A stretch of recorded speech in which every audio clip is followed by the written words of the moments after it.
자존감이라는 게 입체적인 개념으로 이해해야 합니다. 이걸 모르고 살았으면 저는 그냥 평생 나는 자존감이 없는 사람이라고 생각하면서 살았을 거예요.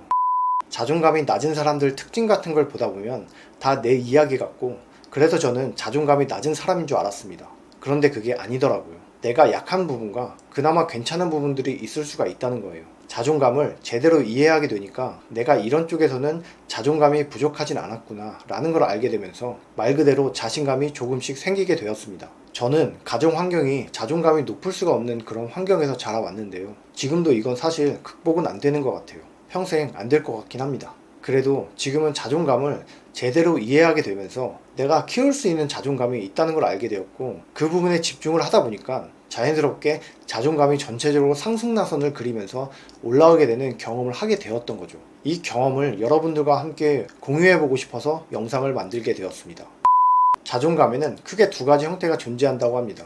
하나는 내가 어떤 상황에서도 적절하게 대처할 수 있다는 기대와 신념, 이를 자기 효능감이라고 하는데요. 그리고 다른 하나는 받아들여짐에 대한 기대감인데요. 나는 사랑받을 수 있는 존재라는 걸 당연하게 생각하고 내 존재와 내 생각이 존중받고 인정받을 수 있다는 걸 알고 있는 것, 이렇게 크게 두 가지 형태의 자존감이 존재합니다. 여러분은 자신이나 타인에게 인정받고 계신가요? 혹은 인정받아 보신 경험이 있으신가요? 저는 어렸을 때부터 도전을 하지 않았습니다. 꿈도 없었고, 왜 그런 거 있잖아요. 세상에는 너무나도 뛰어난 사람들이 스마트폰이며 AI며 그런 것들을 만드는 세상인데 제가 무슨 의욕을 가지고 세상에 도전장을 던지며 살아갈 수 있었겠습니까? 도전이란 진작에 포기했고, 나 같은 작은 존재가 인정받지 못하는 건 당연하다고 생각했습니다. 저는 이미 많은 것들을 이뤄온 멋진 회사에 들어가 열심히 일을 할 수 있는 기회만 얻을 수 있다면 바랄 게 없다는 생각으로 스펙만을 쫓으며 꿈같은 20대를 보냈는데요. 인정을 받아본 경험이 없는 사람은 자신의 미래를 기대하지 않습니다.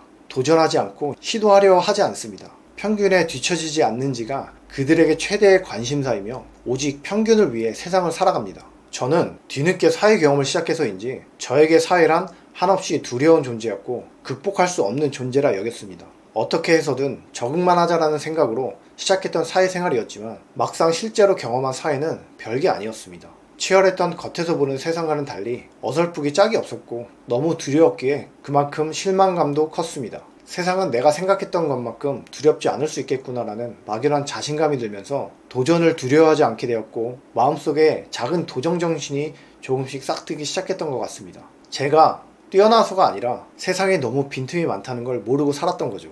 여러분에게 묻고 싶습니다. 지금 여러분이 부담스럽게 느끼는 그 일 잘 할 수 있으신가요? 만약 여러분 마음속에 내가 할 수 있을까라는 생각이 떠오르셨다면 세상에 도전하는 걸 겁내지 마시기 바랍니다. 도전을 해보니 알게 된 게 있습니다. 온갖 욕을 먹고 무시를 당해도 그런 경험보다 나를 인정해 주었던 사소하고 긍정적인 소수의 이야기들이 저를 더 튼튼하게 만든다는 사실입니다. 여러분들이 이 사실을 느끼게 되신다면 여러분의 마음에 자존감이 조금씩 싹트게 되실 겁니다. 그리고 두 번째는 받아들여짐에 대한 이야기인데요. 자존감이 낮은 사람은 모두에게 관심받고 싶어하고 사랑받고 싶어합니다. 정확히 말하면 날 좋아해야 하는 것보다 내가 버려지는 상황에 더 큰 두려움을 느끼곤 합니다. 그렇다 보니 날 싫어하거나 부정적인 말을 하는 사람에게 유독 집착하는 성향을 보이게 되는데요. 제 인생을 돌아보면 항상 저에게 냉소적이었거나 부정적인 말을 하는 사람이 꼭 한 명은 옆에 있었습니다. 저도 모르는 사이에 그들의 눈치를 보고 친해지고 인정받기 위해 많은 노력을 했던 거죠. 반대로 받아들임에 익숙한 사람은 나는 사랑받을 수 있는 사람이란 걸 당연하게 생각하고 내 생각과 의견은 당연히 존중받아야 한다고 여기기 때문에 나에게 냉소적이거나 부정적인 사람을 간단히 무시하고 가까이 하지 않습니다. 제가 10여 년 전에 어떤 강연을 본 적이 있습니다. 5억짜리 강연이라고 유명했던 영상이었는데요. 그분은 그 영상에서 이런 이야기를 해주었습니다. 부정적인 사람은 피하라. 나에게 냉소적인 사람은 피하는 게 정답이긴 합니다. 그러나 이미 손상된 자존감은 쉽게 회복되지 않습니다. 다른 사람들 앞에서 내 생각이 존중받을 수 있다는 기대는 피한다고 생기는 게 아니기 때문입니다. 내가 존중받을 수 있는 환경에 꾸준히 노출돼야 조금씩 회복할 수가 있습니다. 자존감이 떨어진 상태에서는 사람을 만나는 건 여간 쉽지 않습니다.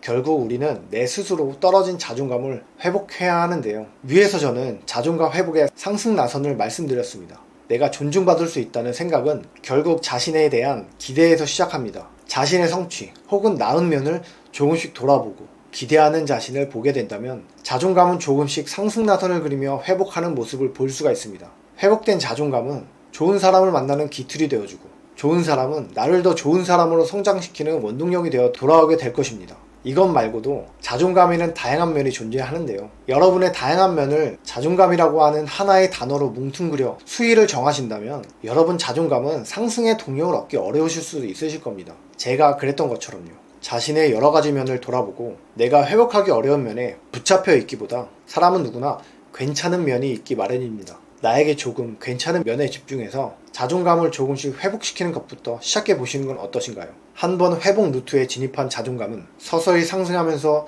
다양한 면의 자존감마저 높이는 선순환의 궤도에 들어오게 될 것입니다. 그렇게 되면 여러분의 자존감은 여러분이 만족하실 만큼 회복되어 돌아오게 될 거라고 저는 생각하고 있습니다. 어떠셨나요? 오늘은 저의 경험을 바탕으로 자존감에 대해서 이야기를 해보았는데요. 사실 자존감이란 주제가 너무 하고 싶었던 이야기였는데 만에 내용이 너무 방대해 어려운 주제이기도 했습니다.